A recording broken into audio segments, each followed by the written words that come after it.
Shalom. So today we're going to talk about actual time and the concept of time. They're two different things, because when you really look at it, time is really a concept of the human mind, just like we talk about a past and a future. But in actuality, is there really a past? Is there really a future? There is no such thing as a past and a future, right? That does not exist. It only exists in your mind. This is why when your mind is blank, like when you go to sleep, there is no concept of something called a past or something called a future, right? So when you deal with the concept of time, what you really deal with is the distance between two events. For example, the moment a woman conceived, right? And the moment she gives birth, the distance between the conception and the giving of birth, you call that time, right? Now, let's examine that time period. From conception to giving birth, period of 9 to 10 months, right? Well, some people get premature, like 7 months, 8 months. Right, so let's say 9 months. That concept of time, is it from the standpoint of the child in the womb, or is it from the concept of the mother? Is it from the mind of the baby, or is it from the mind of the mother?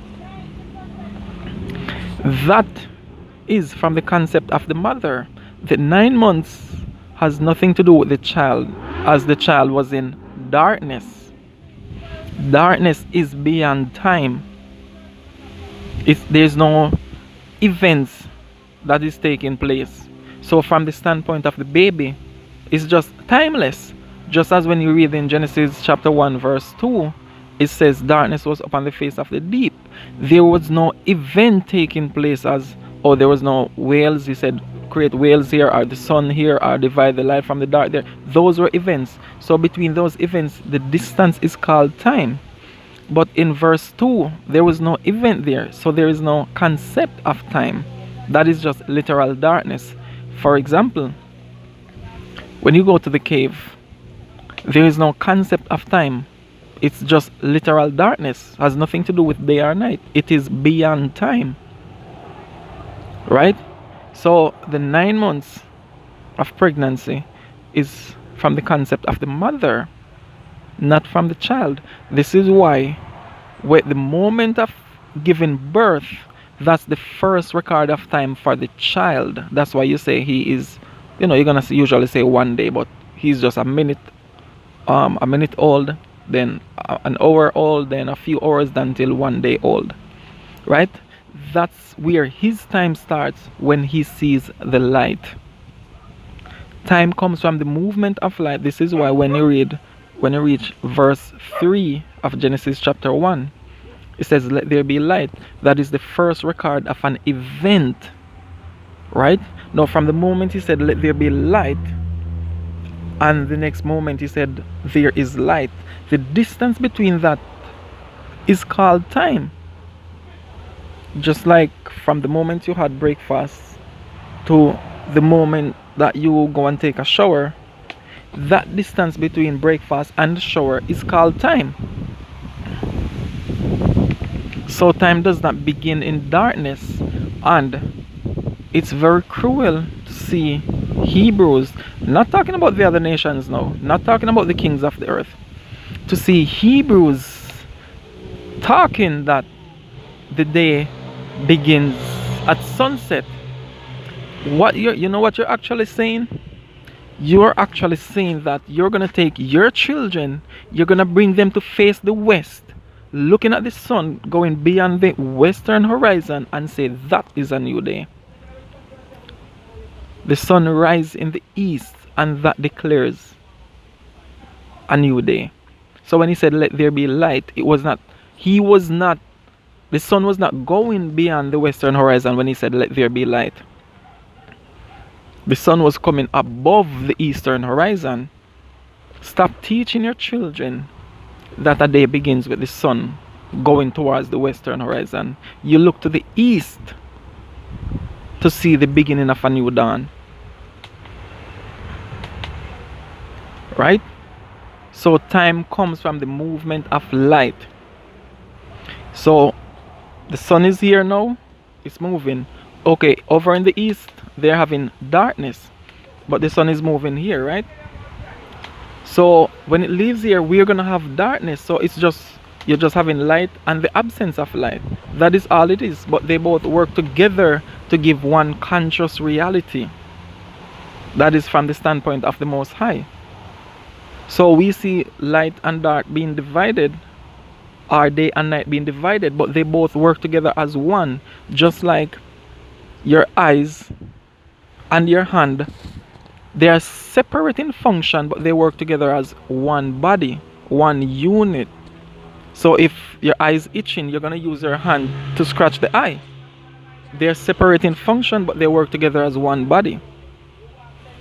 Stop, Hebrews, I'm talking about Hebrews, stop teaching your children that you look to the western horizon to see a new dawn. Right? Sunrise in the east, that is the marker or the sign of a new day or a new dawn. Right? It has a starting point, it has an ending point. Ecclesiastes talk about it. It goes around in its course and come back to where it begins. That's how you also know when the beginning of a year is. A lot of you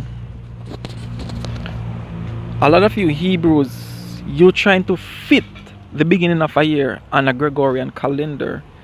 So whenever it reaches March or April, you remember March or April. You don't remember what you see in nature, because when you say the year begins, what is your marker to say where the sun is in its course? You see? Do you have a marker? That's the thing. Let me tell you something. The beginning of the year is not a date in time, but is a location in the heavens. Date in time meaning you go to March 21st to say that's the equinox. Okay, but do you go to the actual sun to see where it is? Do you do that? No. The marker of the new year is when the sun is rising directly east. There's only one point where it is directly east, and that's the first moon of the year, the first month. After that first month is passed, it starts traveling where? Northwards. Right? And in the summer, guess what? It goes more extreme north. So you can know what time of the year. Now the sun is coming back. It already reached the peak of its most northern point. Right? Summer months. Now it is coming back towards where?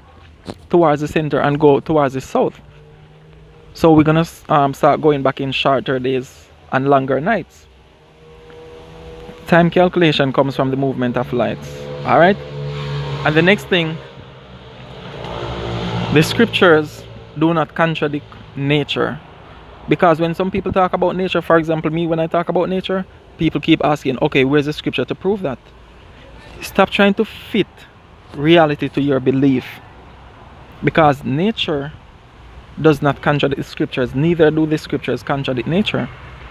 So if you can break down all these scriptures to talk about what time really is, but you cannot come outside to show me. So if you're going to tell me that, oh, according to the Bible, spring is when all these things happening in the earth and stuff, but if you cannot come and show me in physical reality what you're saying, then the scriptures that you're pulling is of no effect.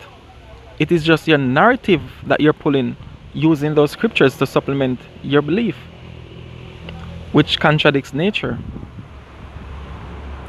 The year comes from the sun, the movement of the sun.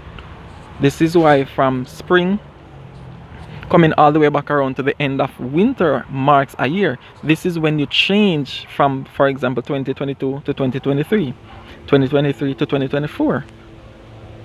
You can count a period of 12 moons or 12 months, but it does not mean that you change to a new year.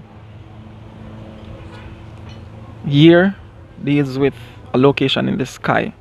And if you cannot show a person that location in the sky, then you're just speaking philosophy. Right? All your concepts of the Sabbaths, the moons, the this, the that, the feast days, all of those are just philosophies. You have to be able to go outside and prove what you're saying. You want to prove it with scripture? No, don't prove it with scripture, because you can put a narrative on it. You know what you cannot put a narrative on? Nature of reality. This is why Daniel 7 says they will change time and the laws of time. You're trying to change the universal law of nature about what the Most High said about time, but you cannot change the sun, the moon, and the stars. You cannot change the location of the sun in its course. So there's no narrative that you can put on it.